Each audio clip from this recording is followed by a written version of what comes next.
All right, well, welcome to another edition of the Sports Guys. This week, very special episode talking about the Paris Olympics, which of course means a lot to Rob and me and our family. We spent our high school years in Paris, and it was really, really special. And the fact that they get their third Olympics in Paris, and we'll talk about the other two a little bit later in the program. But how exciting is it that we and our family and all of our friends get to watch this great celebration of sports in our old city? How you doing, Robbie? Doing great. Excited about the Olympics. That's cool. So tell me a little bit about kind of how this means to you that it's in Paris, it's in our old high school city, and maybe some of your recollections from other Olympics and maybe some of the events that you're the most excited about seeing. Okay, so I really enjoy the Olympics a lot. I wouldn't say I watch every minute of it or anything, but I will tell you that while it's going on, it's kind of a magical time. You're getting updates throughout the day. It's usually in some other country where there's in different time zones where, you know, at 11 p.m., you might get somebody won the first event of the day or something because it's morning Yeah. wherever it is. Anyway, the point is, it's cool. You get all these really interesting storylines. The best stories that come out about these athletes are throughout the week.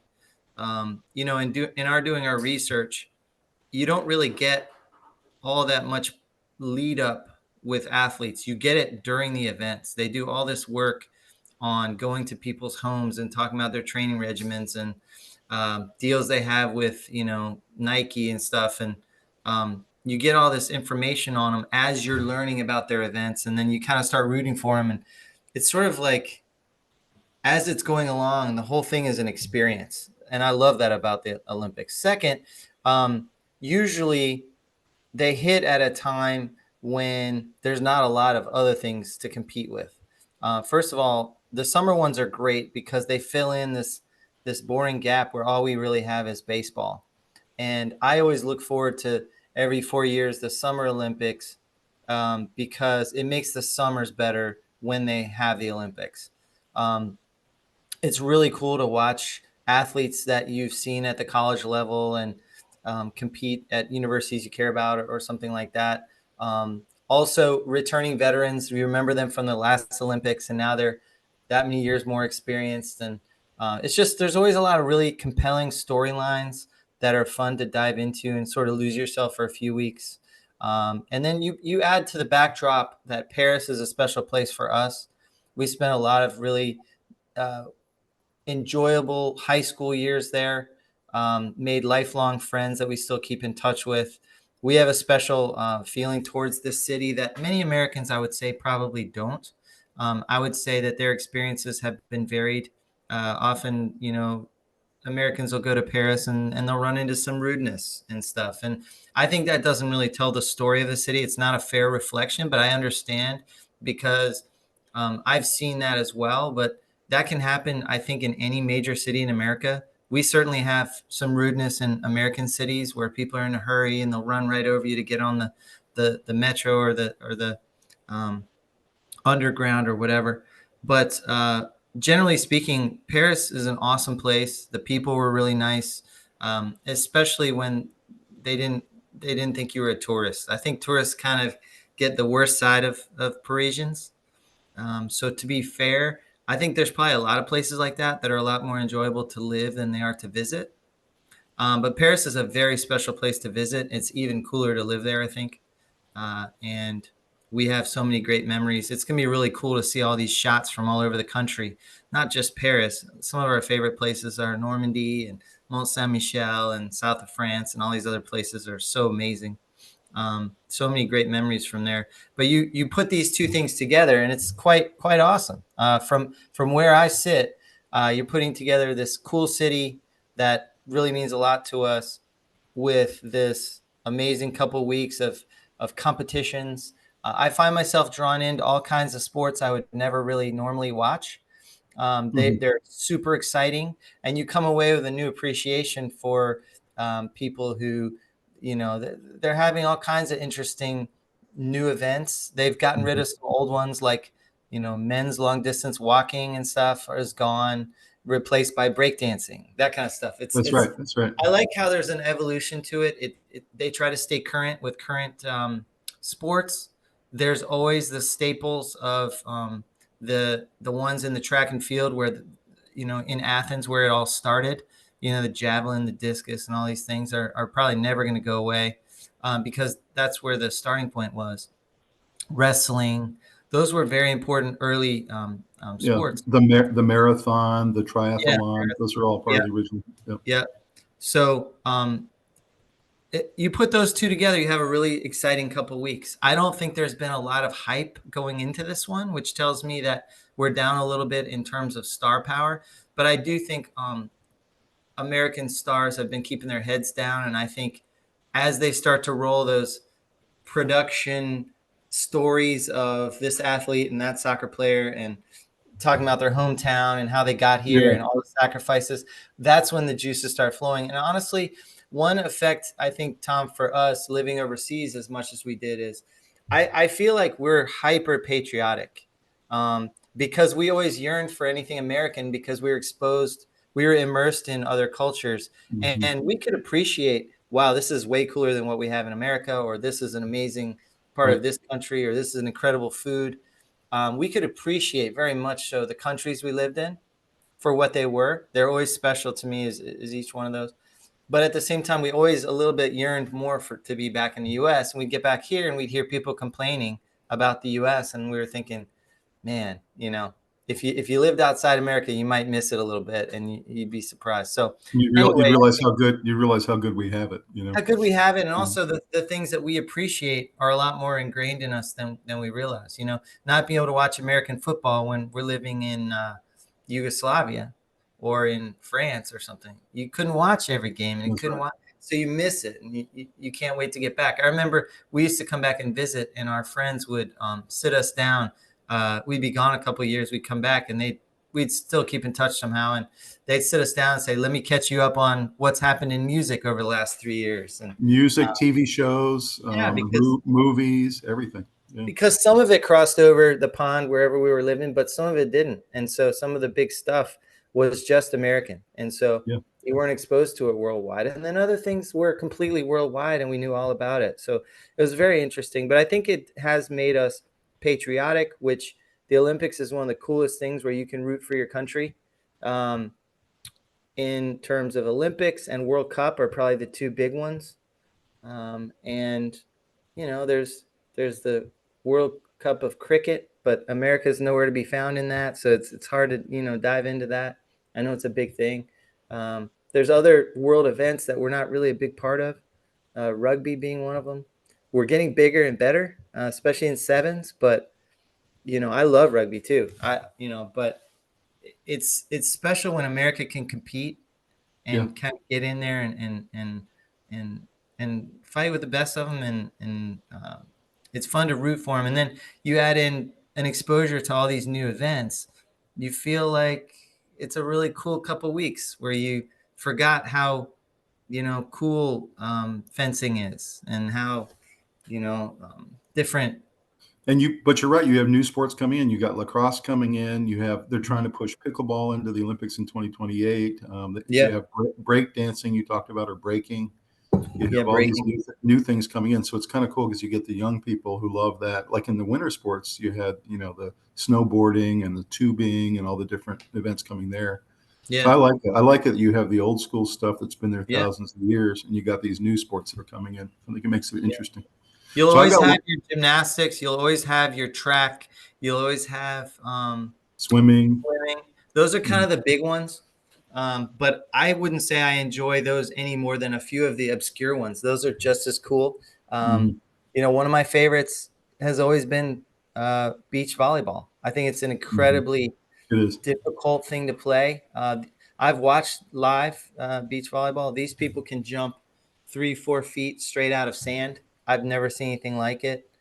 I can probably jump about half an inch off sand. And they're just amazing. They jump in the air and they wait for instructions from the person who set the ball on where to put the ball. Like, who has that kind of hang time off sand? So that's true. I just have such an appreciation for it. The people are always in amazing shape. They're wearing little bathing suits. They're jumping out of the gym. They're spiking the ball. They're diving. Like, it's unreal. And so I just enjoy watching it for all those reasons. It's a cool thing, but that's not a big, moneymaker Yeah. or whatever, Yeah. but it's one of my favorites. Well, I have a lot of thoughts. So my first one is I look at the Eiffel Tower behind you and behind me, and I think to myself, that was where we spent our high school years. Such a special city to us. It was also kind of the home base city for us because you remember when we played sports at American School of Paris, every weekend we were going to a different country. So we would go to, Germany one weekend, and then the next weekend we're going to Greece to compete in soccer. And then, so it was just such a cool kind of center of Europe home base for us where we could go everywhere. We went to England like 6 times in my senior year. So Yeah. just I think about that, and I think about the fact that I had my senior prom on the top of that Eiffel Tower, and now I that was Eiffel Tower, yeah, I know, and now the Eiffel Tower is the centerpiece of what is going to be a great games, I believe, 2024. I kind of agree with you. There hasn't been as much hype around athletes this time. You don't have Michael Phelps, that Yeah. kind of thing. No But dream team, what I will say, as always in every Olympics, you'll see at the end of the 2 weeks, you'll have about 5 or 6 major stars born out of this yes, Olympics. no question. And these are people that like you said, you'll get to know their home stories, their backstories. They'll be incredibly impressive people. I was talking to Gabby Thomas on Facebook this morning. We're trying to line up an interview with her. She is an incredible sprinter, and she got 2 medals at the last Olympics. So she's one of the favorites to get medals again. She was talking about just the energy over in the Olympic Village over there is unbelievable. You get all these athletes from all these countries that are the best of what they do, and they just have so much respect for each other. But so I think there was not a lot of hype around athletes, but I disagree with you. There was a tremendous amount of hype around this Olympics the last 4 years because it's in Paris. And I remember at our reunion with the American School of Paris folks here in Charlotte in October, they were already talking about it back then, how excited they were about the fact that this Olympics in Paris, which There's is no such a doubt. special There's city. no doubt that our classmates and people who had a lot of the same experiences we did are pumped up. When I run into people at work, I don't hear them talking about it at the water cooler. That's all I'm saying.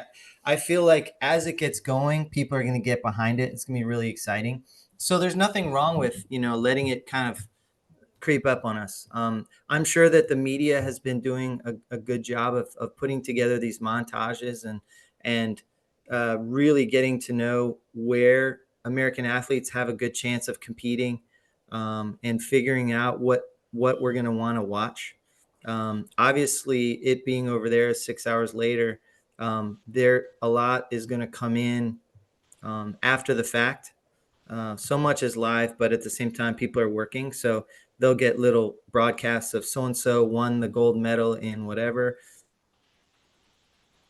Team USA and whatever. But I think there hasn't been that much hype about it being in Paris for the average person. And I do think that we will get there. And I think it's going to happen quickly. I think generally you tend to kind of rev up and get fired up as it's going.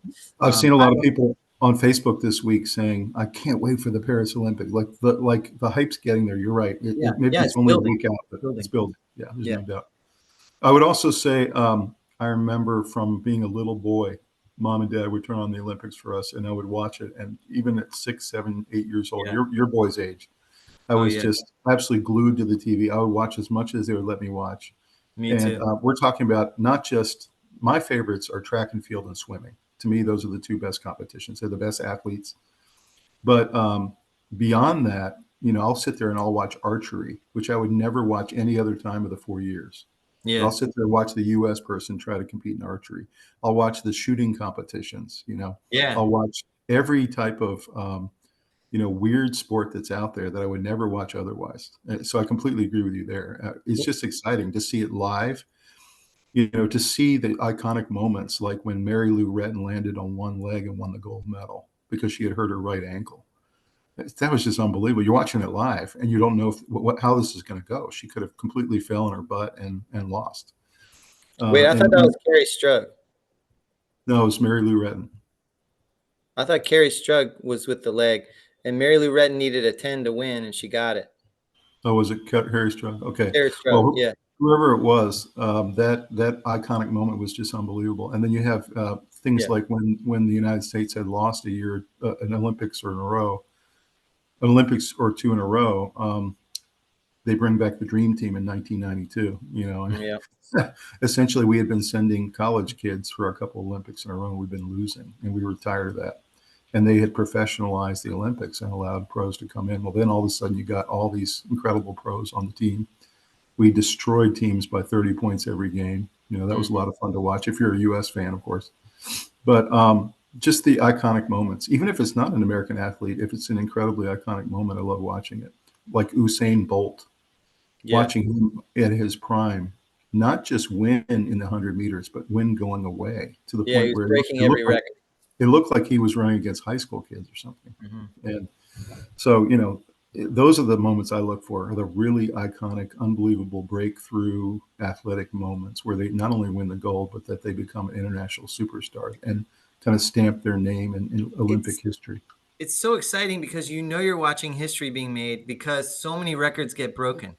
And so you're watching this 4x100 and you're just going and going and they win and they break the record. It's just this, and you're going to watch a lot of that. So, especially when they broadcast it from another time zone where they're going to zoom in on only the best things. So that kind of allows you to not spend hours and hours and hours watching to try and watch something memorable. They feed it to you in a very tight stream of, now this world record got broken, now that one did, and it looks like they were broken all day long. But nonetheless, you're watching history. Everyone wants to watch historical, amazing feats, and when you break a world record, that's an amazing feat.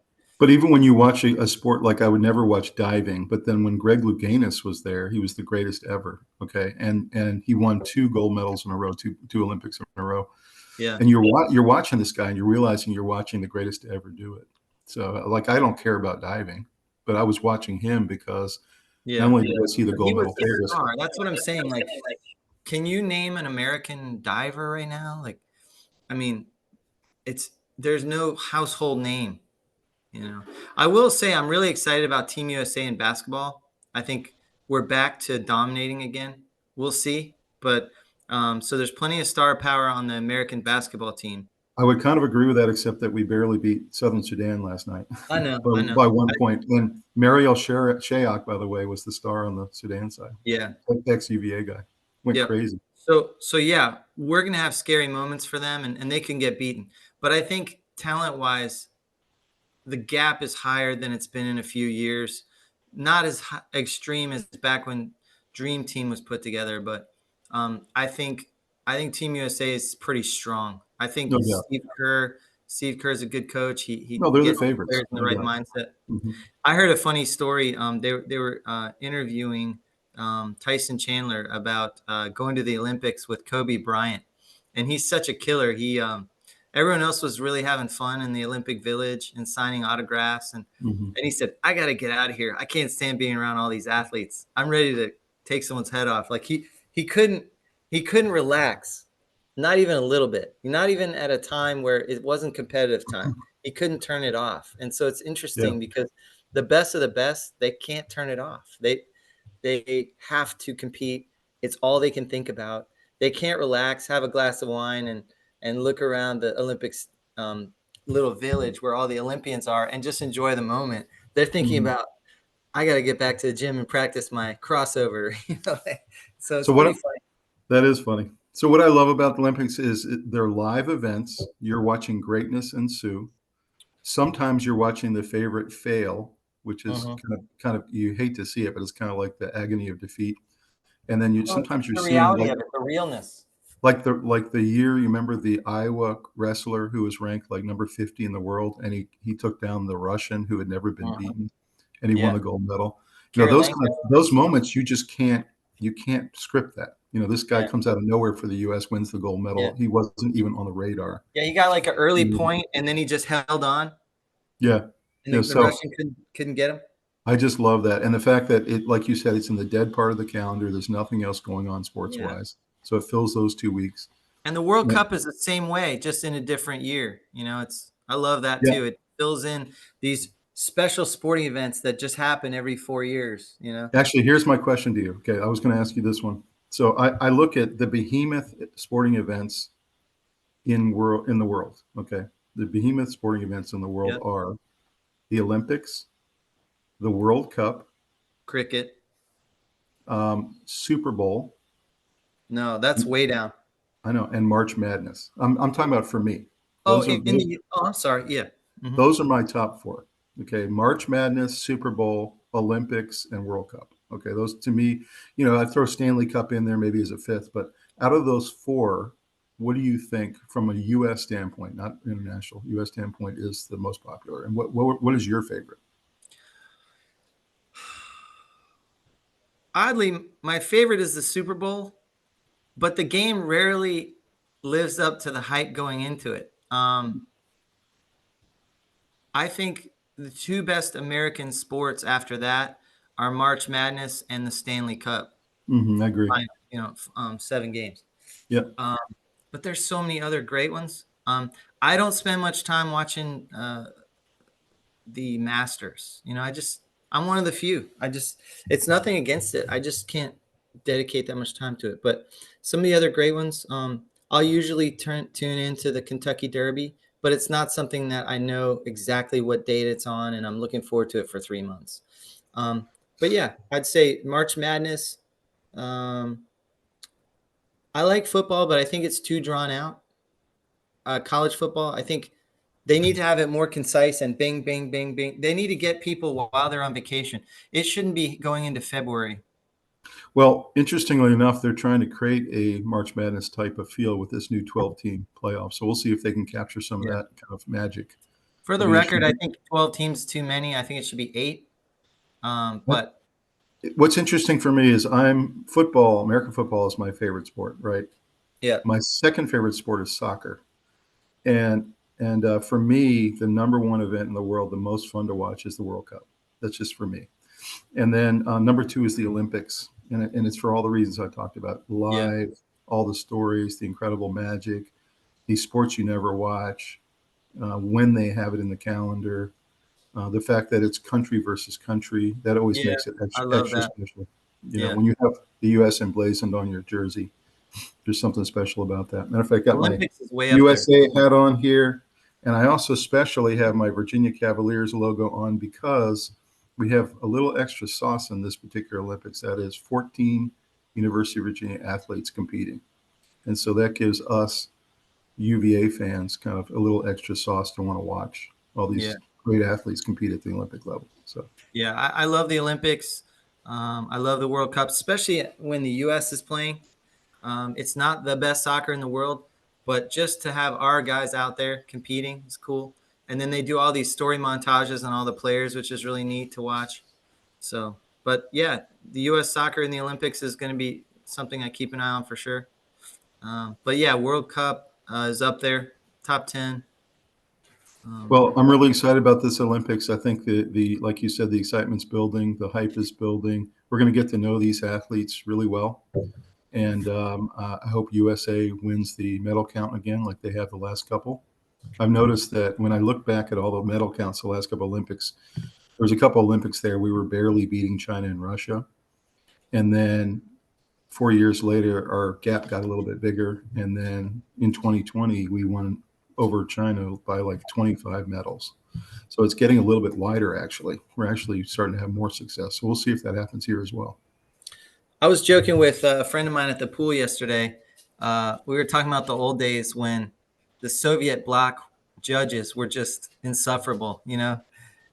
Our gymnasts would get 10s across the board, and then they'd get a 6.5 from the Romanian judge and a 7.2 from the Russian judge. It was just head scratching. I mean, I don't know how we ever won anything with those sports that involve judgments. And that was in skating too. Remember, there were a bunch of skating medals we should have gotten, but got dinged by the Russian judge. So yeah, for it's kind of hilarious, just trying to overcome the obvious political obstacle.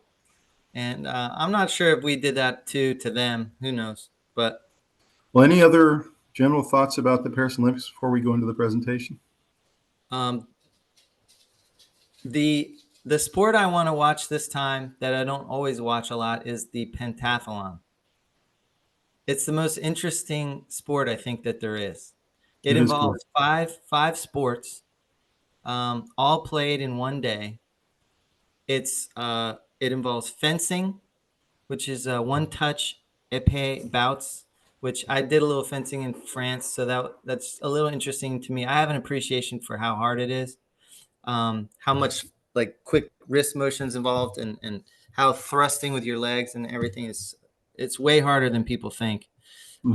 Swimming, 200-meter freestyle, and then equestrian show jumping.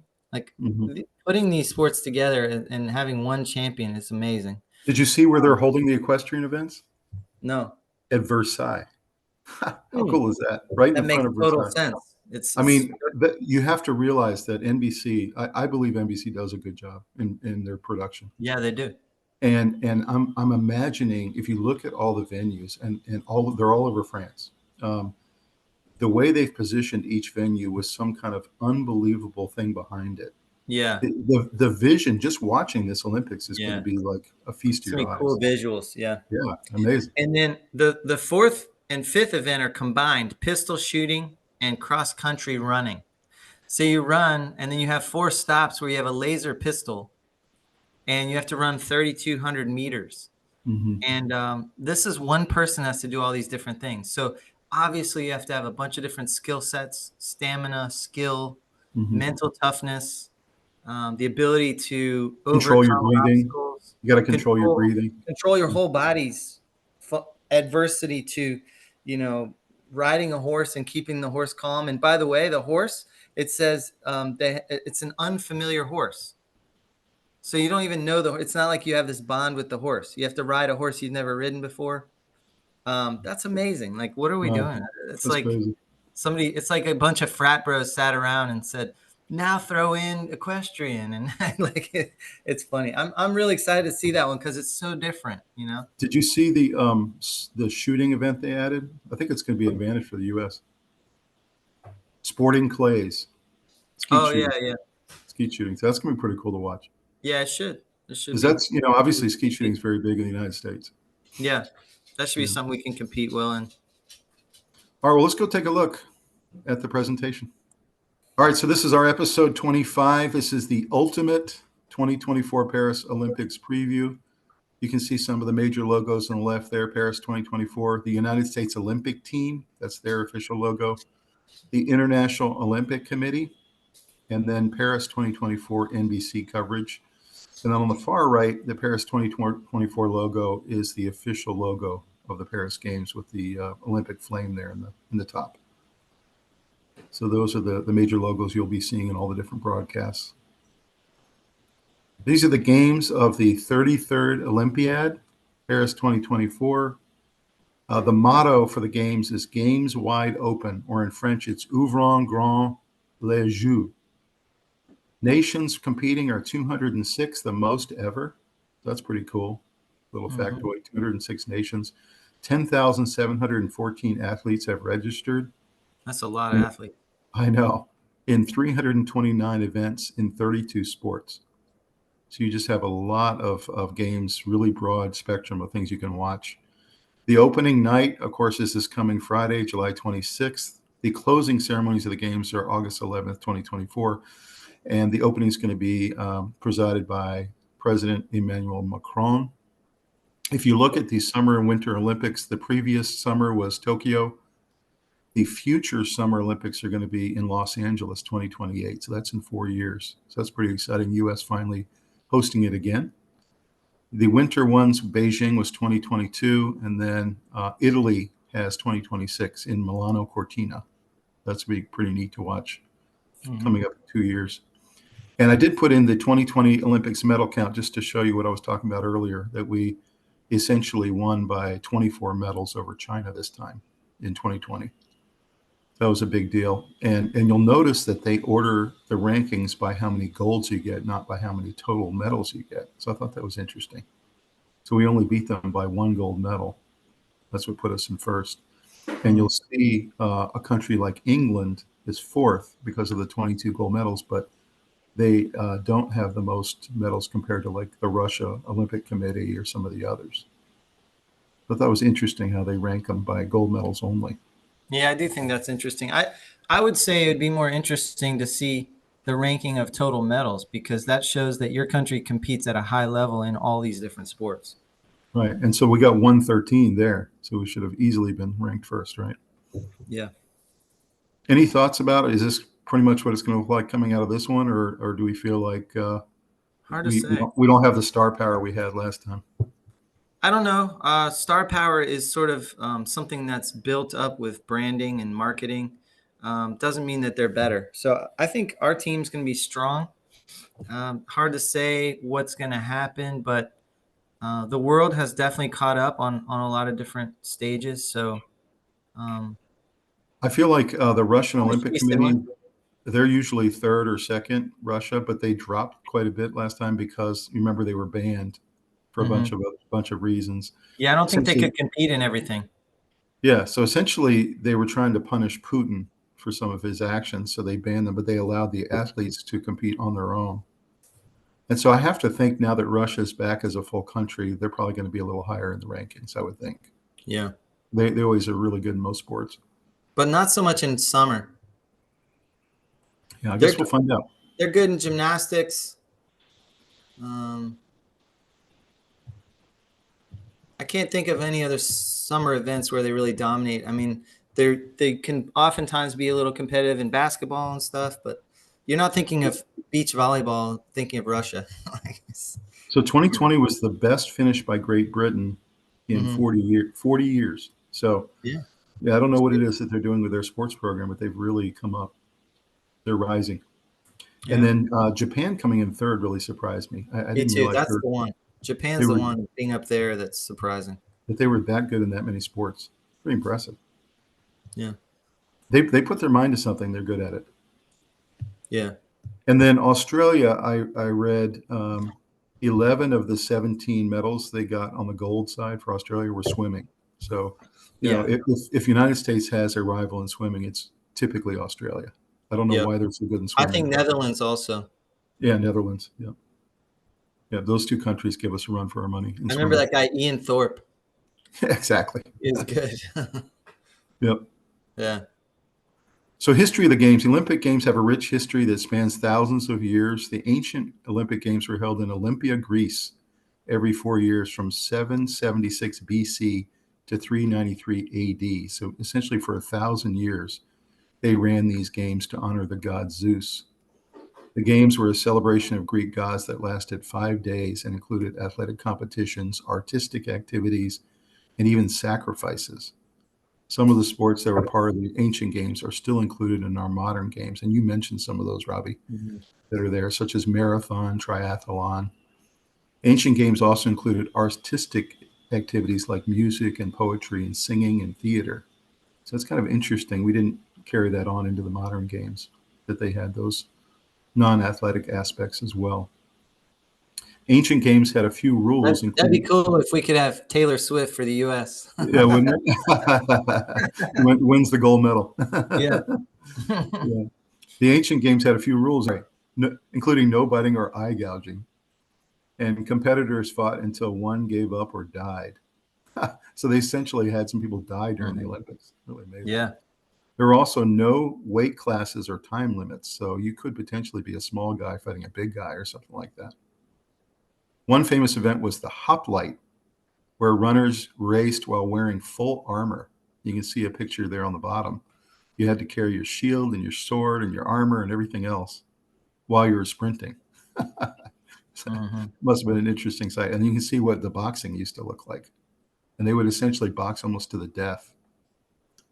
So the Romans banned the games after conquering Greece in the 2nd century BC, but they were revived in 1896 in Athens, Greece by Baron Pierre de Coubertin, who was a Frenchman who founded the International Olympic Committee in 1894.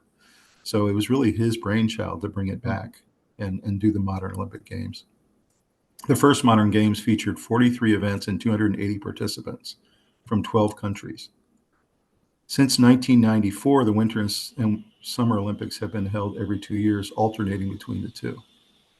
That's kind of interesting. It's really just been... Yeah, like that. So you don't have to wait a full 4 years and have both in the same year. Now you have one every 2 years. You'll have winter, and then 2 years later summer, and then 2 years later winter. Right. That's right. Interestingly enough, that first Olympics was held in Athens, which it should have been 1896 one.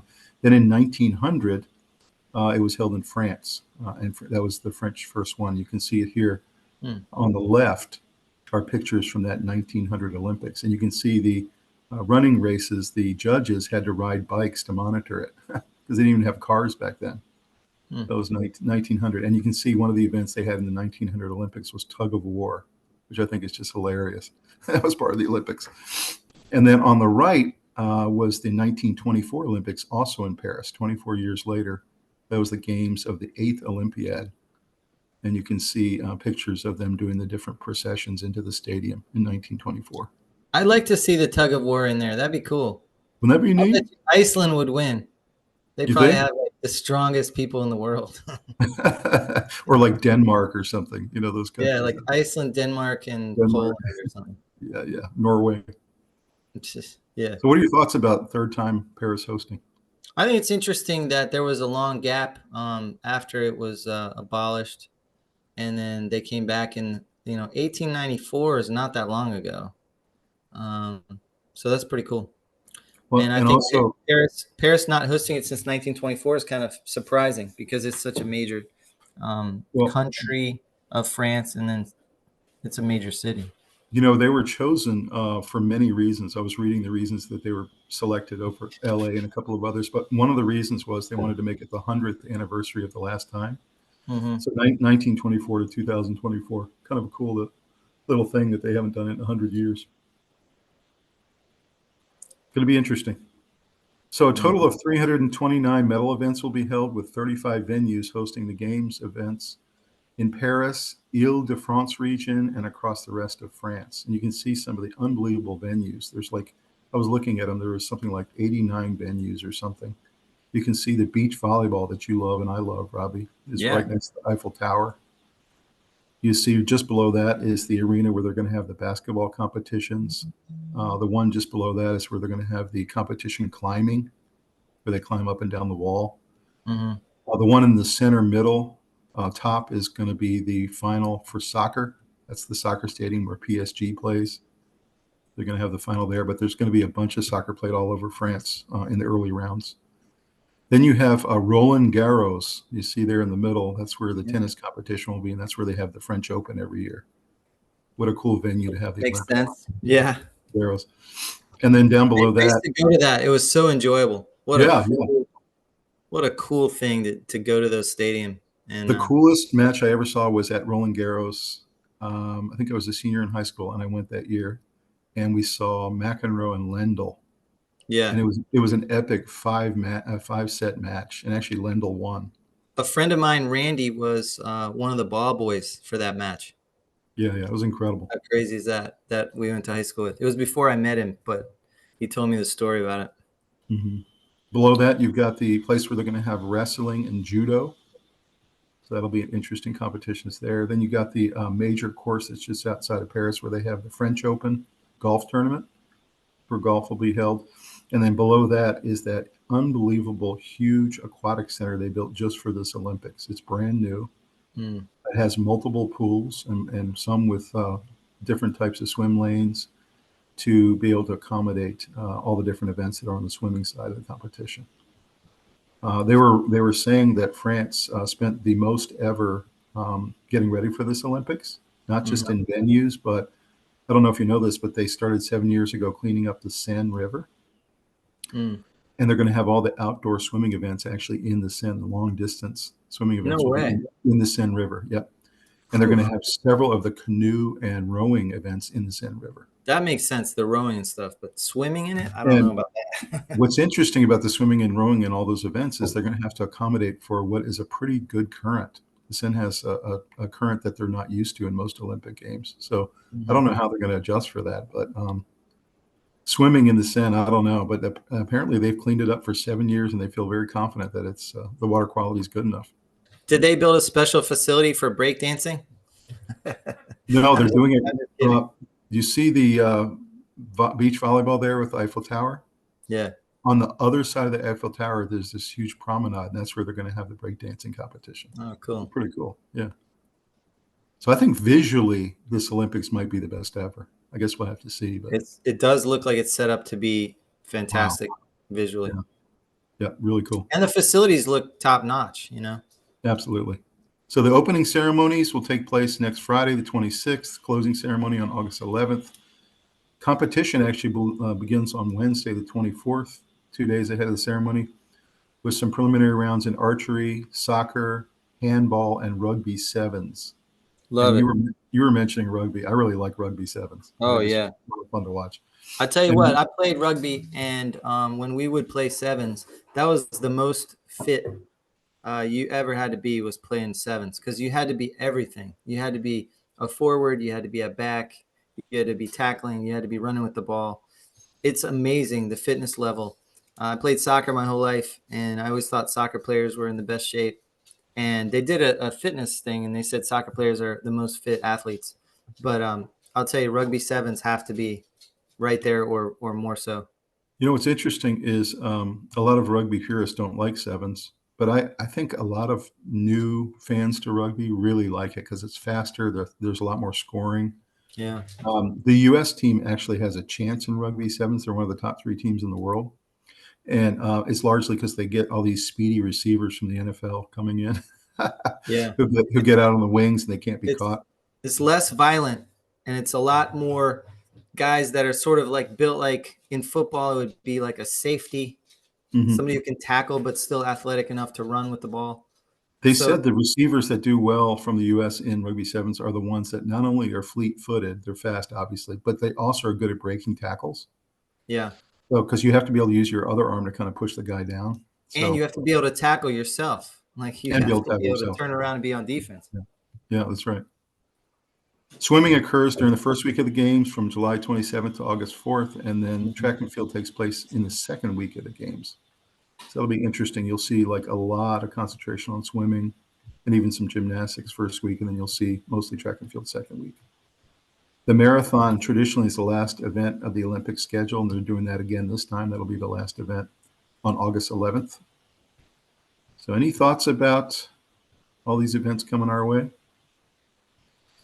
I mean, these are all really cool. I think handball is a really neat sport. It's the kind of thing where I'll watch during the Olympics and then never again throughout, any of my rest of my life. But handball is a cool sport, and actually, I was reminded that we actually used to play it a little bit in school growing up. So Handball, yeah, I love handball. You know handball, yeah, the other sport we haven't soccer. mentioned that another sport we haven't mentioned that I really like watching, even if U.S. isn't in it, although I love U.S. being in it, is water polo.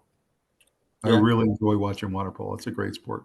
Although I've never played water polo because it's so Yeah. hard. I mean, how do you play goalie and your feet can't touch the ground? Like I don't you're know. it's in a 10-foot pool or something like that. I don't know how those guys do it. I don't either. Interesting little factoid here. You see the Eiffel Tower with the Olympic rings on it. Yeah. They took it to the French legislature 3 months ago to decide if they were going to leave them up after the games are over or take them down. And they've decided to leave them up indefinitely. So I think that's interesting because it's an Olympic city now. So Yeah. when people come 2, 3, 4 years from now, they'll be able to see the Eiffel Tower with the Olympic ring still up there, which is pretty Yeah. cool. Yeah. And you can take pictures of it from a different angle and not see them if you want. Right. So yeah, Right. I think the fact that there are multiple sides to the Eiffel Tower, that's not a big deal. Yeah. That's pretty I cool. mean, who knows if they'll be there forever, but they're going to try to get Yeah. the tourist angle from it as long as they can, I would think. Yeah. So some of the new events, you mentioned this one, breaking or breakdancing makes its Mhm. Olympic debut in Paris with B-boys and B-girls events due to take place. We have one of the top breakdancing guys right there on the bottom right, and we'll talk about him a little bit later. But apparently he won the world championship last year and is expected to win the gold in this Olympics. There's also new events like marathon race walk, replacing the men's 50K race walk event. So that's going to be interesting. They have an additional women's weight class in boxing, men's and women's kiteboarding events or sailing, with men's and women's 2-person dinghy becoming a mixed event. So kiteboarding is becoming a much bigger thing. I talked to you about the skeet shooting team that's coming in. You're going to have men's, women's, and now mixed skeet shooting teams. men's and women's boulder and lead combined, which is kind of interesting. And then you have men's and women's speed sport climbing, which is on that wall in that venue that I just showed you earlier. Any of these new events get you excited? Not really. I think they all fall into the category of excited to watch them because anything competition wise is cool. None of them really jump to a level of I will be aware of putting it on my calendar or anything, but they're all pretty cool. I'm not sure about breakdancing in the Olympics, but okay. I'm not against it, Let's see what happens.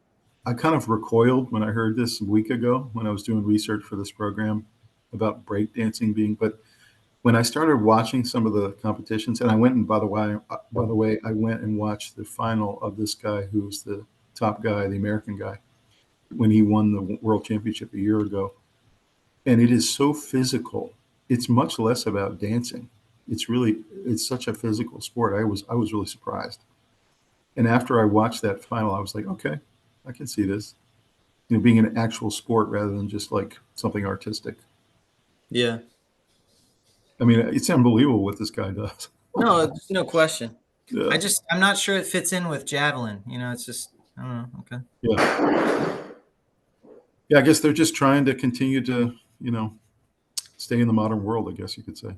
Yeah. I don't blame them I like the evolution where they're bringing in new things that are big now. There's no reason why everything has to stay. If you find a sport that's just completely not compelling, nobody does it anymore, get rid of it and replace it with something else. And if you want to appeal to the 18 to 24 demographic, watching this in front of the Eiffel Tower, that's gonna be a cool visual.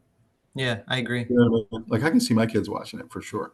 Yeah, but I could see 5 years, 10 years from now, it not being in the Olympics. I mean, like I don't think it's not here to stay in like the big new thing or anything.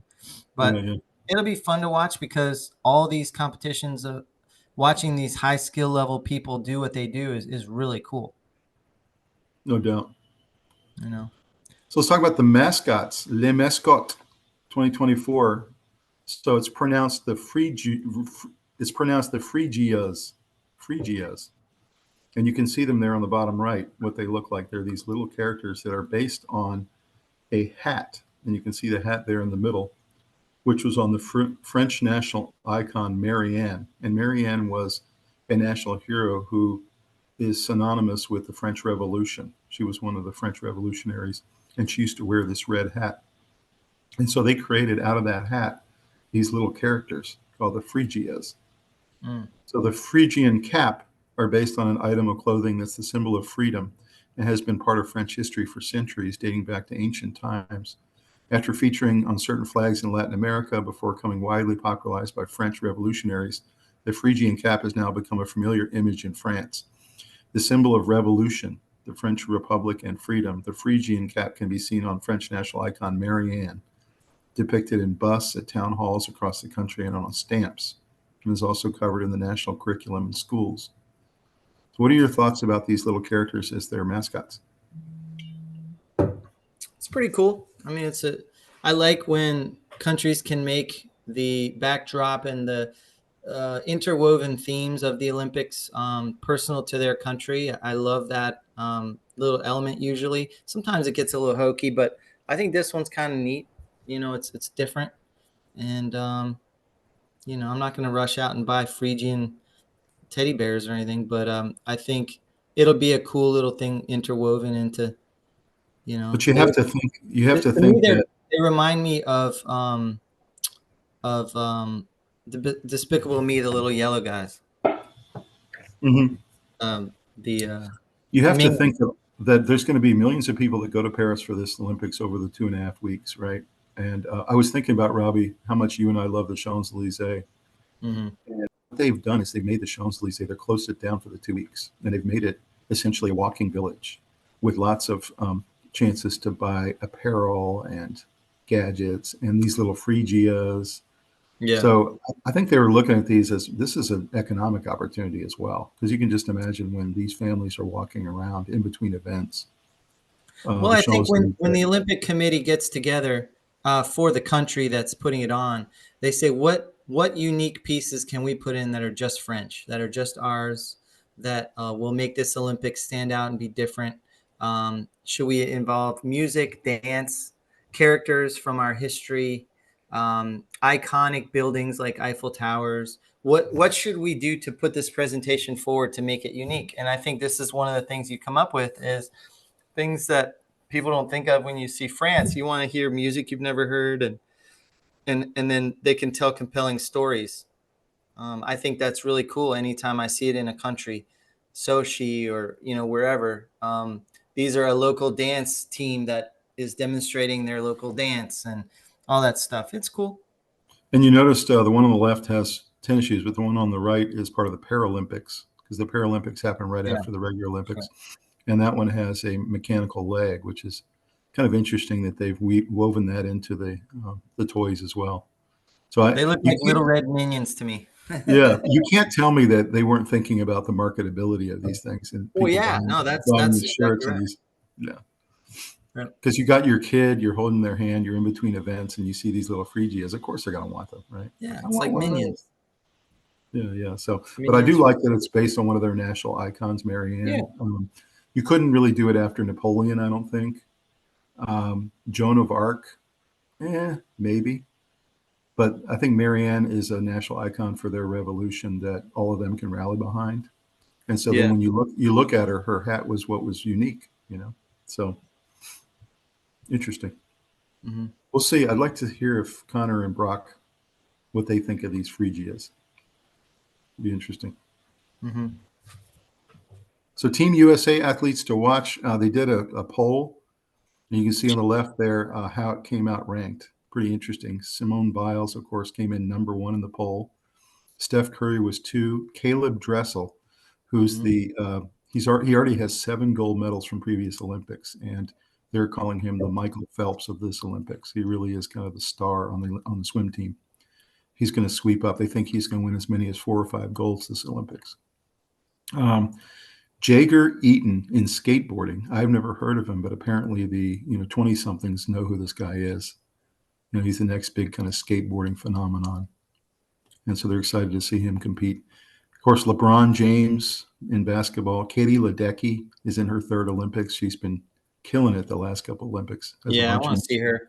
She'd be great. In gymnastics, the number 2 most popular gymnast is Suni Lee. You see her there in the middle. Mm-hmm. And then in track and field, the guy is Noah Lyles. He's been really just crushing it in the last couple of years, and he won the World Championships a year ago in the 100. So Noah Lyles will, I'm sure he'll be a big star coming out of this Olympics. In terms of the USA gymnastics team, Simone Biles, Suni Lee, the number 1 man is Frederick Richard, who has a real chance at medaling in some individual events. And then the artistic gymnast, who's really big for the U.S., is Jade Carey. So these are all athletes to watch. Any thoughts about this list? Does this list surprise you at all, how it came in the polling? Not really. I think it kind of shows it's a little light on the star power, but I think afterwards a number of these will be very famous. I think Katie Ledecky is well known for her Olympics. Steph Curry is well known just in the NBA, and Simone Biles. But a lot of the others were really kind of going in just with very light amount of stories on, and we will learn more as we go. I mean, Caleb Dressel will be a huge emergent out of this Olympics, no doubt about it. Katie Ledecky, of course. Suni Lee. I think Suni Lee is going to get a lot of attention by the national press, especially if she does well. Yeah. And then, of course, Noah Lyles, the premier event in the track and field is the 100. And if he wins gold, obviously he'll emerge as a major star, right? Mm-hmm. It'll be interesting. On the USA soccer team, I have a lot of people on this page, and the reason is because the women are favored to win it. 4 years ago, they lost in the final to Sweden. Sweden won the gold, and Sweden again is very good this year, so they're going to be our major kind of rivals along with England. Yeah. England's come along too, but we have Sophia Smith, we have Emily Sonnet from Virginia, University of Virginia. Alyssa Nair is our goalie, Corbin Albert, Lindsay Horan, Trinity Rodman, who is Dennis Rodman's daughter. Sam Coffey, Rose Lavelle, and Mallory Swanson. So we've lost some folks from previous tournaments, but you can see the core is still there. You have a lot of the core players that have been there for a long time for the U.S. national team. And they are favored to win it this year, so I'll be really interested to see if they can pull it off. What are your thoughts about the women's team? I think some of that old guard being gone is a double-edged sword. A lot of these ladies have experience, but I think we've gotten rid of some of the distraction that came with some of the controversies of kneeling during the anthem and all that. Just turn the page and start fresh. I think a lot of these players are great. I think Trinity Rodman is the highest paid one of them. So they see a lot of potential in her. Alyssa Nair, a lot of experience in the net. So a lot of good athletes. My favorite to watch is Rose Lavelle because she's so quick-footed. Yeah, she has that wicked left. Yeah, she's just really good. But I think Interesting. Yeah. Interestingly enough, Alex Morgan was a 50-50 whether she was going to play about a week ago because she has an injury she's been nursing. They're hopeful she's going to make the trip and be able to play. So, but apparently they're prepared if she's not going to be able to play. So, really interested to see if we see Alex Morgan suit up as well. Obviously, I don't have her on this sheet, but everyone knows who she is. She's been our star for a long time. But if she can't go, I still think we got a good shot. Yeah, we got some nice young players mixed in that could give those fresh legs and, that excitement level you need. Obviously, we're more dangerous with Alex Morgan in the lineup, obviously. So on the men's side, you got Paxton Aronson. He is the next up-and-coming star goal scorer, excellent striking midfielder. They're calling him the next Pulisic. They were unable to convince Pulisic to play in this tournament, which was really unfortunate. Obviously, we would have had a much better chance if he had played. He had other commitments he was more concerned about with his club. We have this guy, Buzio, who's really been coming on. He's actually a midfielder as well, but has been both scoring goals and also facilitating a lot. He's actually our #1 assist man. Taylor Booth, Miles Robinson, and then the senior captain, Walter Zimmerman. And Walker Zimmerman has been with the team for a long time. He's played in multiple World Cups and really brings a lot of senior leadership. He's 37 years old now. So we'll see how this. Experienced defenders. Yeah, that's right. That's right. And Miles Robinson's defense as well. So we got some good defensive players. Any thoughts about the men's team and do they have a chance? I think there's a lot of unknowns to this team. It doesn't mean it's bad. Just means who knows. I don't have a clue.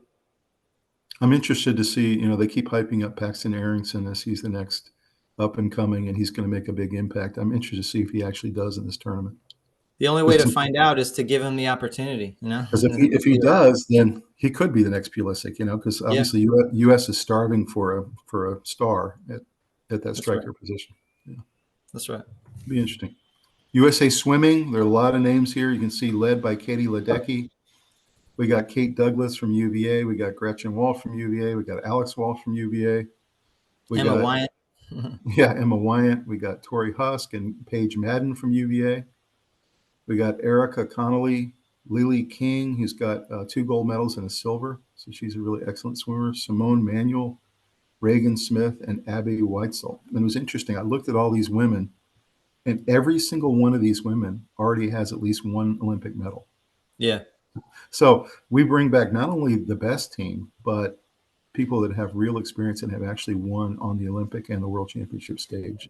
And obviously, a lot of them recently have been breaking records. So they're swimming at the top of their game going in. Obviously led by Katie Ledecky, who's just been crushing it. This is her 3rd Olympics. But Gretchen Walsh, she's killing. Oh, no doubt. Yeah. And Alex Walsh, Alex Walsh is a little more senior and kind of at the end, I think. But Gretchen is still just entering her prime. You have all of these UVA swimmers here, and there's a reason for that. They've won 3 straight national championships in college. Right. So, they just it's almost not fair for the other colleges because they have so many Olympic. For the most part, it's Katie Ledecky and a bunch of Virginia girl swimmers. That's pretty much. And Lily King, who's not, but she's really good. Yeah. And then down on the male side, you got Caleb Dressel, the guy who they think may emerge as maybe the number one star out of these Olympics, along with Simone Biles. Already has 7 gold medals, and they're looking at he might win as many as 4 in this one. He's just absolutely crushing every event he's in. He does the 50, he does the 100, he does the 200. Then you have Bobby Fink, Brooks Curry, Ryan Held, Chase Callis, Ryan Murphy, Blake Pironi, Hunter Armstrong, and Thomas Heilman. And it was interesting, and I looked at this mix of groups. Out of the 8 people other than Caleb, only 4 of them had won Olympic medals before. So we have a lot of kind of first timers on the men's team. Fink and Kalis and Heilman and Hunter Armstrong, those 4 already had medals, but the other 4 are all kind of making their debuts. So I'm interested to see how the men do with so many new faces. What are your thoughts? A lot of opportunities to become somebody who's well known, but I don't know how they're stacking up against the Australians and the Dutch and those guys. The Russians. I think every Olympics we reload with swimmers. I think we have a tradition of that, so we've got to believe that a lot of these swimmers are going to become household names. But as of right now, I don't know. But probably a lot of champions there, to be honest. How impressive is this U.S. swimming team? I mean, yeah, it's incredible. I guarantee you, no other country has this kind of a lineup. No, on men's or women's. That's right. I'm sure the one Dutch guy is amazing, and the one Australian guy is incredible. But you know, I don't think they have. To be an Olympic level athlete, you have to have the ultimate level of dedication. You essentially eat, sleep, and breathe your sport. And I don't think there's any sport more than swimming, because these guys, they're in the pool at 5 a.m. every morning, and they're swimming between 7 and 8 hours a day. Yeah. They have multiple sessions, morning sessions, afternoon sessions, go to class in between. I just don't know how you do it. You basically give your whole life up to swimming. That's all you do. So yeah. I just have so much respect for the amount of dedication it takes for these guys to get to an Olympic level, just to make the team, Yeah, I agree. Pretty amazing. I'm excited to see swimming. It's always been one of my favorites. Yeah, I think it's one of the big ones that I look forward to. USA basketball, Aja Wilson is the senior captain for that team for the women. You got Collier and you got Copper. They both have Olympic experience. And then in the 3x3 basketball, or 3-on-3, which is a big event they're trying to hype up this time, Sierra Burdick is the number 1 woman in 3-on-3 basketball. So that's kind of interesting. I'll definitely check some of that out, see what it looks like. Then on the U.S. side, you got LeBron James and Steph Curry are the 2 captains. Devin Booker, also on that team, is Antoine Edwards. You've got Kevin Durant. I mean, I could have filled this whole page up with all the NBA pros that are coming. It's a really good team this time around, I think. If that team doesn't win, it will be a humongous shock and upset, is what I should say. It would be bad leadership. Guys who can't steady the ship when things aren't going well. And then I was really surprised to see for the men on the 3-on-3 basketball court, Jimmer Fredette is considered the number 1 3-on-3 basketball player in the world. I was like, wow. And I remember him when he was at BYU. Yeah, I do too. He's a really excellent player. So he and Sierra Burdick have really cut out a nice niche for themselves. Obviously, they were unable to make the regular team, but hopefully they can bring us back some medals in 3-on-3. What are your thoughts about these teams? I feel good about the men's. I don't really know much about the competition for women's, but I know that we have a nice group out there. So if we can kind of keep our eye on the prize, we should be able to get a gold or a silver. Any thought on the whole controversy? For men, anything short of gold is a failure because we're loaded. This is a good team. I think women too. I think that's probably true of women as well. Yeah.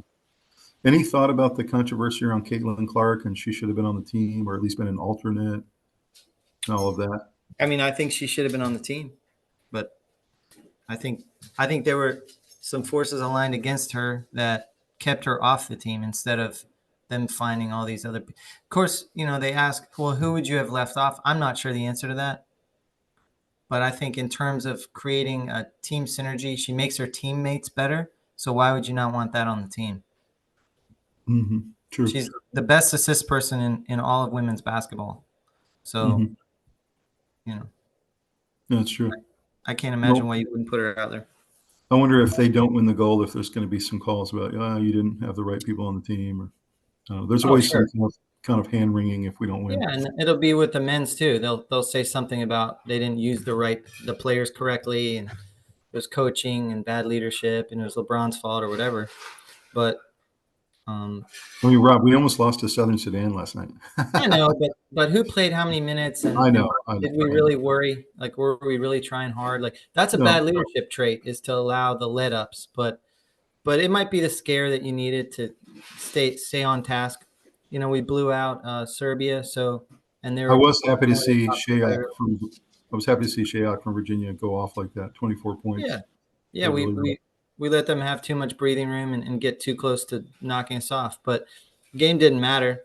So did you realize that's a bad leadership trait for allowing that, is to allow them to hang with you the whole game. That should be a 40-point If you're blowout. Curry or James, you should have not let that happen. Mm-hmm. Did you realize that Shayak was from Sudan? Not until I read about the game. I didn't know that. Track and field, on the women's side, you got Sha'Carri Richardson. You got Sydney McLaughlin-Levrone. Both of them won gold medals last Olympics and are heavily favored again. Gabby Thomas, who I told you I was talking to on Facebook this morning, she's ready to go.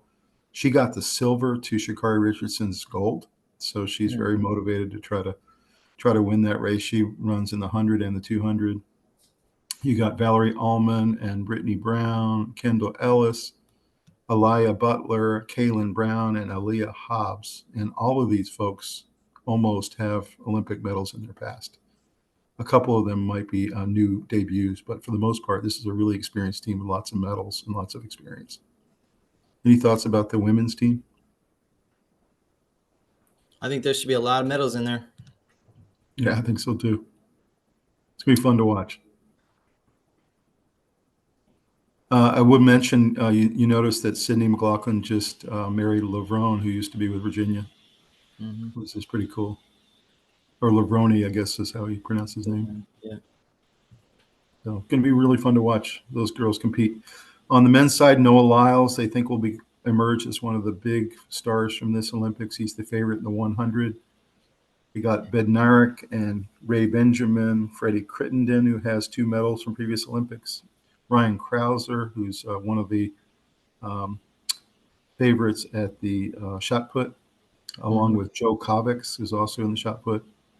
Bryce Dedman, Grant Holiday, and Vernon Norwood, who's one of the long distance guys. He runs the 400 and the 800.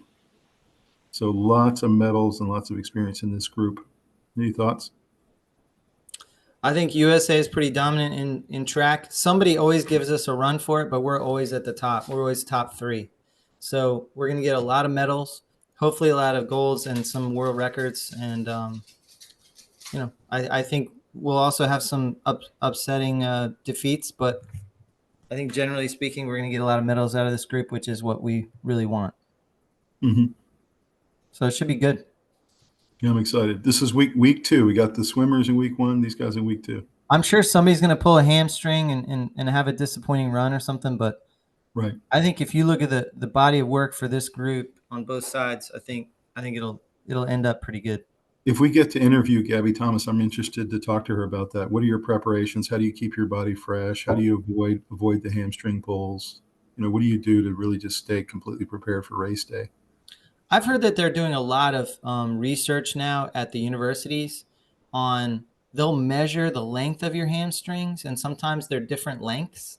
And the shorter one is more prone to get a pull and stuff like that. So there's ways they can lengthen your hamstrings, and there's all kinds of research that's being done to alleviate and head off injuries before they happen.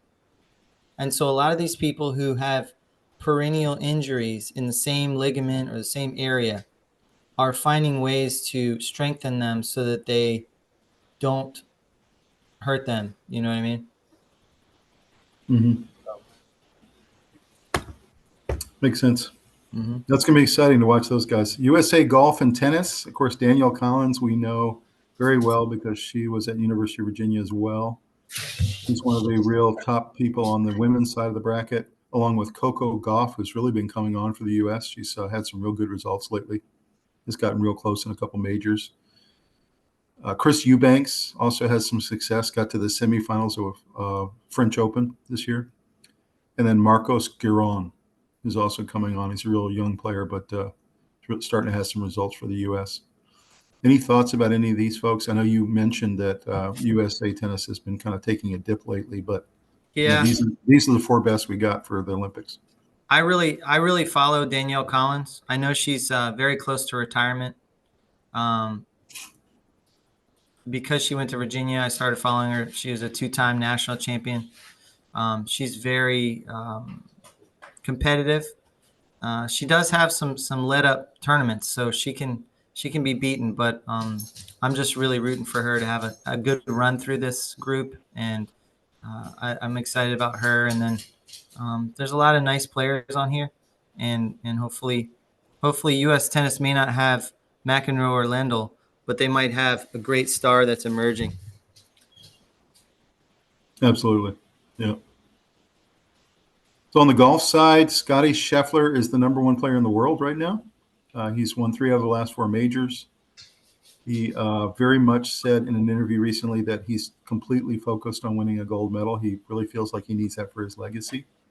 And so he's all in on this performance in this tournament. Doesn't mean he's going to win it, but he's very much focused on it. So then other than Scheffler, you got Morikawa and Schauffele, who are both in the top 6 players in the world as well. So we have 3 of the top 6 players that are U.S. golfers, all have a shot in this tournament, of course.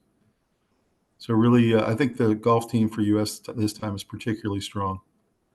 On the women's side, Nelly Korda is our top-ranked U.S. player. She's actually ranked #9 in the world. And it really shows that the women's golfing world has really been overtaken by foreign players, largely, surprisingly enough, South Korean players and British players and Australian players. So not sure what kind of shot she's got at winning a medal, but obviously she's our best shot, and she's #9 in the world. So any thought about the golfing team? Not much. I think it's one of the most competitive sports in the world right now because there's no Tiger Woods. I think that every country at the top has a legitimate shot, including us. I like some of our players a lot. And I think golf's one of those weird mental sports where if you have great rounds put together, you can win the whole thing. So I know a lot of sports are like that, of course. You're not going to physically dominate every time. But golf's so mental that it really comes down to, mental momentum kind of and relaxing and, just shooting your game and making those putts and all that stuff. So I don't know. Like it'll be very competitive. Golf will be very competitive. Feels like if you were to bet right now in Vegas on which of these players, these 8, would have a chance at the gold medal, I'd say it's probably Scheffler and Schauffele. Those 2 guys have the best shot at winning a medal. I think unlikely we're going to win a medal in tennis. And, I don't think Nelly is going to finish anywhere near the top. She might be in the top 6 or something, but we'll see. It'll be interesting. I think Scheffler's got a shot, but I think there's so much parity in golf, tournament to tournament. Usually there's somebody at the top you've never heard of or so. Looking at all other sports, you got Gonzalez in boxing for the U.S. and Joshua Edwards is the top-ranked U.S. boxer, and he won the national championship earlier this year. So it'll be interesting to see if these 2 have any success on the boxing side. You've got Brady Ellison and Casey Caulfield in archery, the men and women's, and apparently Brady Ellison is the favorite to win that event. In breaking, I mentioned Victor earlier, and we saw a picture of him doing his breaking moves in the national championships. So he is apparently the gold medal favorite, Victor Montalvo. And on the women's side, it's Sunny Choi for breaking. In water polo, Emily Osmus is the captain of that team and the best water polo player. And on the men's side, his 3rd Olympics, Alex Bowen. really excellent water polo player. Comes from Stanford. In beach volleyball, Andy Benish and Miles Evans are a really excellent team. They've got a shot at a medal in beach volleyball. And then the number one ranked women's team in the world right now is Kelly Chang and Sarah Hughes. So the two of them obviously have a really good shot at a medal. And then really interesting that our badminton team apparently has been rising the last couple of years. We've never really been much of a factor, but it has to do with these three Californians, Vincent Hsu and the twins, Annie and Carrie Hsu, who play doubles together and also both play singles. So interesting that these Californians are giving us a shot at badminton, which has never really been one of our sports. Any thoughts about some of these all other sport athletes?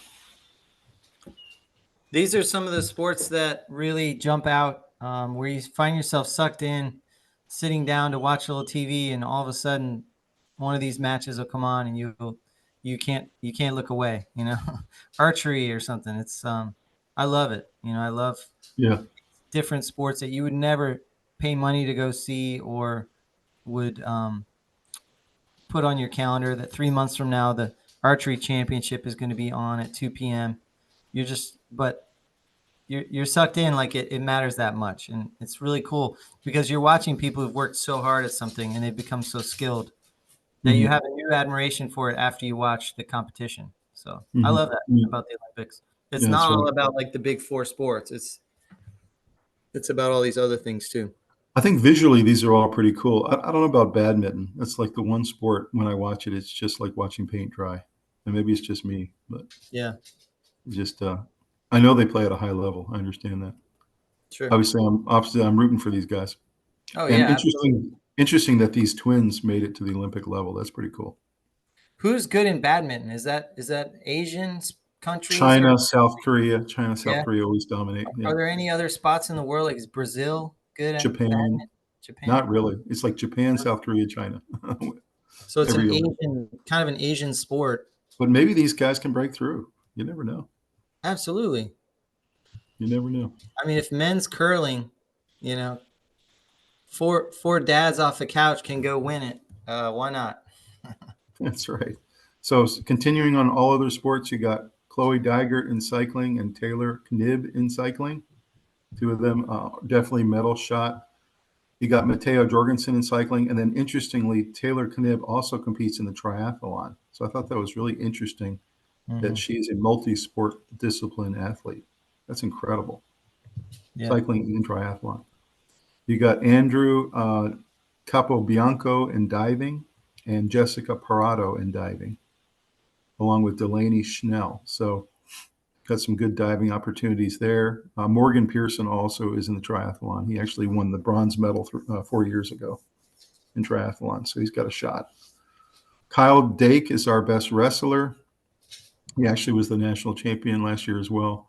And Kennedy Blades is our best female wrestler. And then on the equestrian side, Kent Farrington. I mean, what a great equestrian name that is. Kent Farrington. And Laura Kraut, who's got a lot of Olympic experience. Then on the rugby sevens, we mentioned Perry Baker and Aaron Cummings, both ex-NFL players. And Lauren Doyle and Sarah Levy on the women's side. Interestingly enough, the men are ranked number 3 in the world and the women are ranked number 2 in the world to Australia. So it'll be really interesting to see if we can somehow pull out some medals out of rugby. That'd be nice. I'll be watching that for sure. You know, I'll probably be watching a little bit of all of these. Yeah, I'm excited I like watching diving. I think I'm always watching to see if I can determine before the scores come out what a good dive is. Like, for instance, I'm looking for splash and whether they entered the water straight up and down. Like, I'm trying to train myself how the judges are looking at it. And I like watching diving because I like to see if I could be a judge because I'm way off from that. But I start to understand it as I watch it a little longer. Like, that person came in but wasn't very vertical, too much splash. You know, I start to get a little bit of a discerning eye. Sometimes I see a dive and I say, man, that was perfect. And it doesn't get a great score. I'm like, oh, I guess I don't get it. But I'd probably be interested in watching all of these. I'm still amazed by this Taylor Knib, who's the multidiscipline athlete. I just think that's Yeah. incredible in Olympic era. But if I had to choose one sport off this page, it would be rugby. I'd watch the men's and women's rugby. I just Yeah, love it. I'm excited about both men's and women's. Yeah, it's be But I fun to like watch. cycling. I like watching that indoor track where it's kind of slanted and Mhm. and they have those wheels. Usually there's like one of the wheels is like black. Isn't it like Test Track or something like that? I forget what Yeah, they call it. and like watching them, they're just biking so fast, and Mhm. it's a really cool event. Kind of reminds me of Mhm. speed skating. I like that too. Do you think Kent Farrington So has ever belonged to a country club? oh yeah. Uh, this will be a good group. So international athletes to watch. You got uh, Dina Asher Smith, who's probably the top British athlete in track and field. She's favored in a couple of different events for gold. You have Jenny Hermoso, who's with the Spanish soccer club, and Mhm. Spain apparently is one of the top 3 teams this year. You have Brandy Wilkerson, who's a Canadian volleyballer. Apparently, Canada has a pretty good team there. You Mhm. got Raisa Leal, who's in breaking. She's going to be interesting to watch. You have a UAE athlete there on the bottom right, who's apparently one of the top cyclists in the world for the females. That'd be really interesting. UAE doesn't usually win medals. So if they can figure out a way to get in here with a medal, it'd be fantastic. And then you have Jaksa Gabrit, who actually does competition climbing, and she's from Slovenia. So I thought that was interesting that a Slovenian was one of the favorites for competition climbing. And then Anna Korakaki is actually one of the top shooters in the world. She's a Mhm. shooter, and she's from Czech Republic. Thoughts about some of these international athletes on the female side? I mean, these are incredible athletes. They'll be really exciting to watch. Obviously, American girls are going to be competing in all these different sports. Um, but it's cool watching good performances from international uh, women as well, people in It, general. yeah, I Um, mean, I can find myself rooting for someone like this Slovenian girl when the U.S. isn't in it. Like, I can root for her to win it. You know what I mean? Like, it's pretty cool watching a world record being broken, whether it's an American or not, just to yeah. watch the history of it. You know, you're watching history. A Hmm. swimmer comes in from somewhere, Germany or something, and you're just like, Hmm. oh my God, that was cool. Like, wow. Of course, I wanted the American to win, but it's pretty neat watching a good performance in just about And then when anything. and then when you're watching the beach volleyball, I mean, I want the Americans to win, but I can appreciate Brandy Wilkerson and her Canadian team if they're playing Right? great. Or You know what I mean? the Brazilians, yeah. Yeah. And then you have Women's soccer, you know. Hermoso. You know that when we play Spain in the soccer tournament, we're going to be particularly making sure we mark her. Mhm. That kind of thing. So on the men's side, you've got a lot of great players here. You have Antoine Dupont of France. They lost in the World Cup very narrowly, almost made it all the way to the final. Apparently, he's one of the best rugby seveners in the world, and France got a really good team.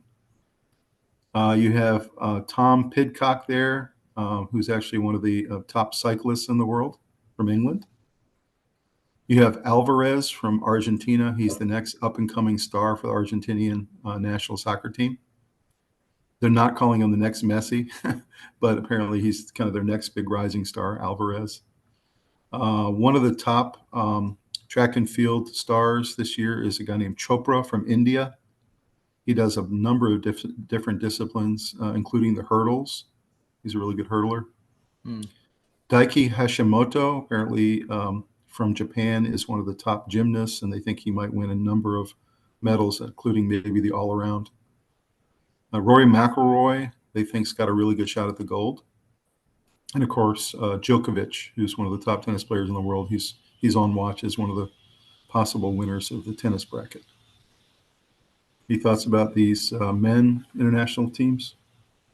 So a lot of good athletes in the world, and every country specializes in some things, and their specialists are really hard to compete against for the U.S. So it's gonna be cool to watch these guys push our people and see who comes out on top. How did France get so good at rugby? I mean, they've really gotten good. Um, I don't know. They've been good for a long time. Yeah. And he'll be playing at home in front of his home crowd. Yeah, I think the French team has a slight advantage. Every home team does. They get pumped up by that crowd in every venue of each home team. When it's in Japan, the Japanese medal count is higher than normal. Russia, it doesn't matter where it is. When it's in the US will win more medals. So France is going to have a good Olympics, I imagine. That's pretty predictable. Yeah. Well, if we have to play them And in every gold, but they're going to win a lot of medals. if we have to play them in sevens, I hope it's in the final. Yeah. Perry Baker and crew. I would love it if our So guys got a medal. let's look at the University of Virginia athletes that are in the Olympics. So we got Amy Canny, who's making her debut. Kate Douglas, who's been there before, going again. Paige Madden, also been there before, going again. Alex Walsh, Gretchen Walsh, and Emma Weber, who's also making her debut. So we have 4 that are returning, and Amy and Emma are first-time swimmers in the Olympics. We also, because we won 3 national championships in a row at Virginia, Todd DeSorbo was named the head coach of the swim team. You didn't put Emma Wyant on here, Tommy. Which is appropriate. Emma Wyant is an alternate. Oh, okay. Yep.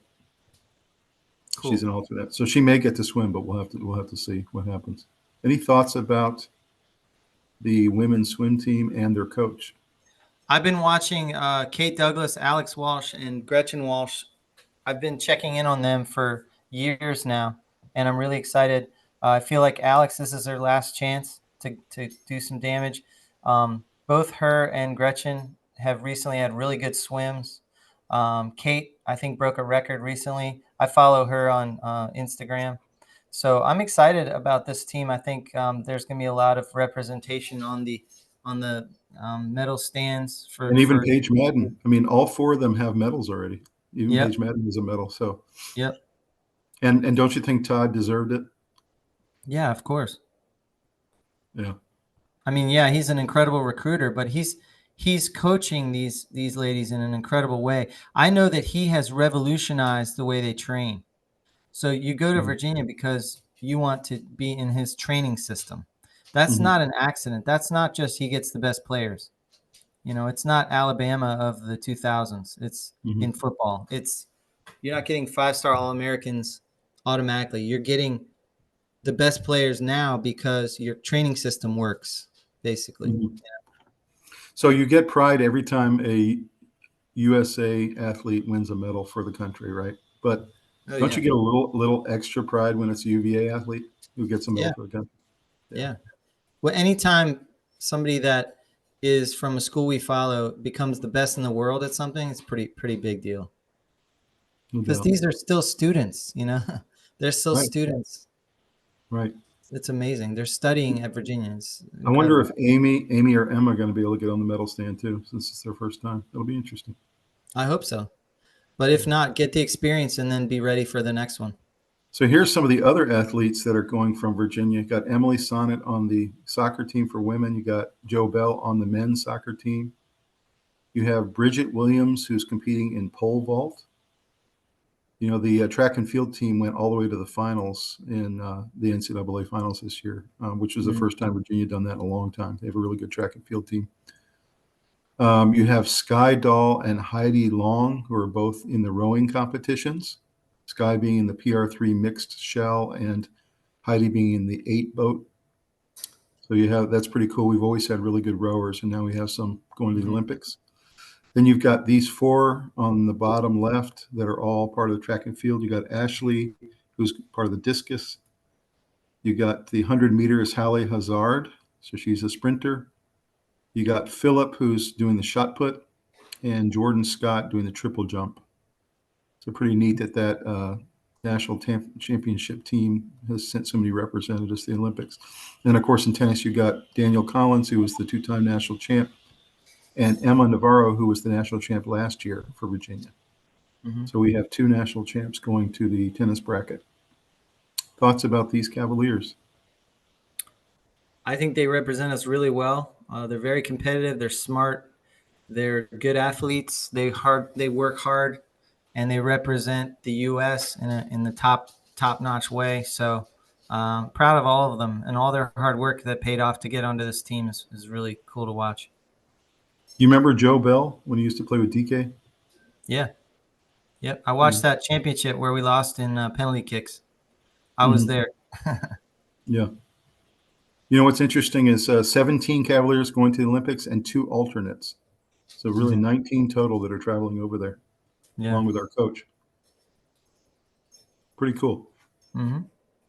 So what events are you looking forward to most, Robbie? We'll wrap it up here. You got all these different traditional events. You got new events going, whether it's archery or athletics or badminton or judo or field hockey or handball, fencing.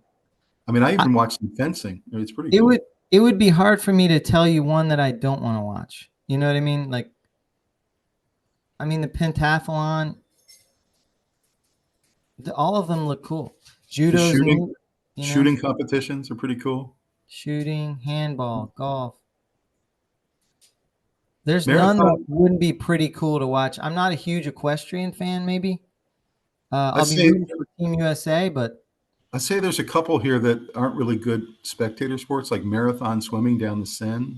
I don't know. The rhythmic gymnastics has never really excited me too much. Synchronized swimming. I just think about the SNL skit. I mean, I know it's apparently very beautiful, but I don't know. That's not really a viewing thing for me. Let me give you an example. The equestrian, I'm not a huge fan of, but how cool is it going to be to watch it at Versailles? Oh, that's going to be cool. You know what I mean? So there's a lot of wrinkles here where even if it's not your favorite thing, there's a reason that it's compelling. You know, the track cycling is going to be neat, cool. You know, the road cycling. Hey, this is where the Tour de France is. So, you know, it's actually pretty fun to watch is that one in the top right up there, canoe slalom. Have you ever watched that before? It's pretty cool. These athletes, how they go around the little barriers and they have to go upstream against the current, and it's pretty cool, pretty physical. Yeah.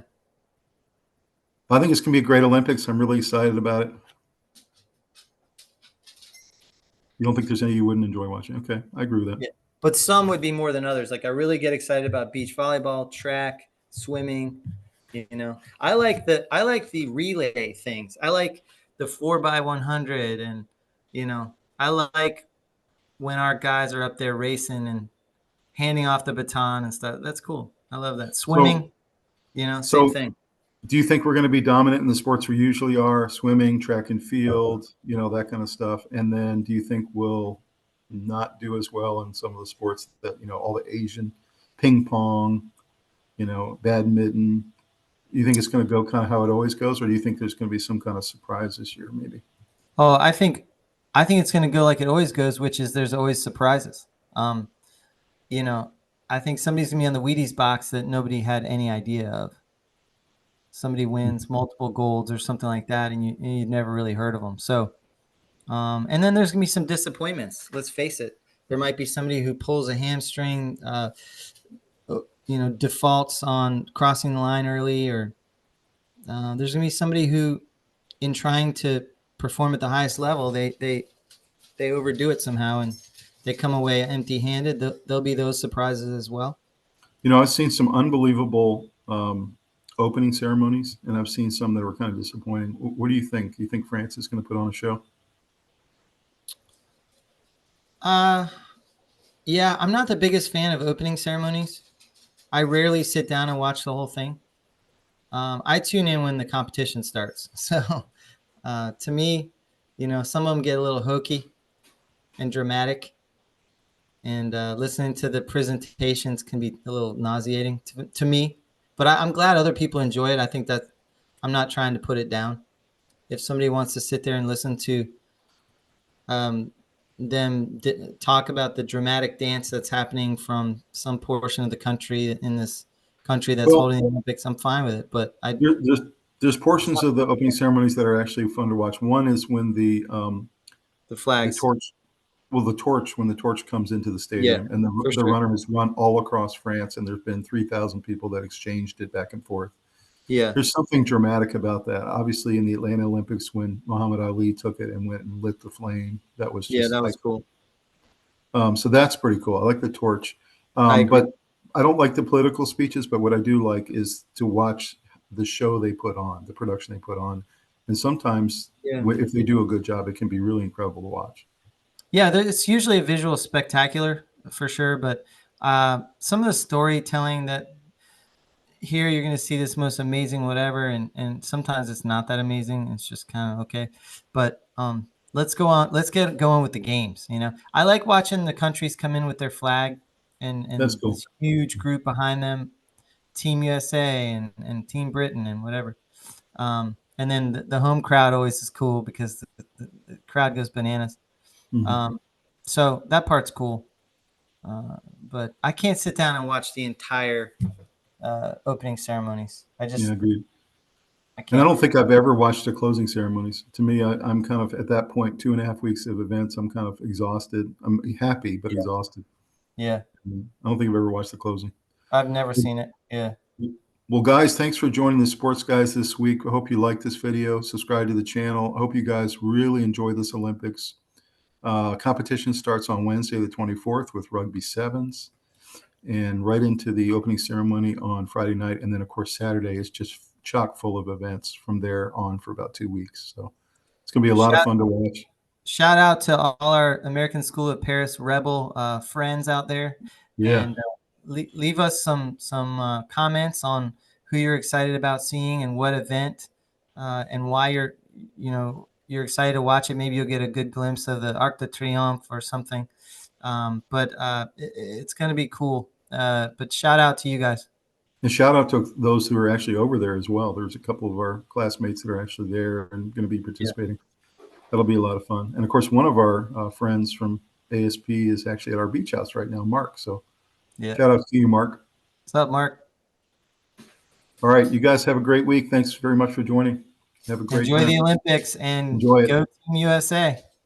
Go Team USA. Go UVA athletes. Take care, guys.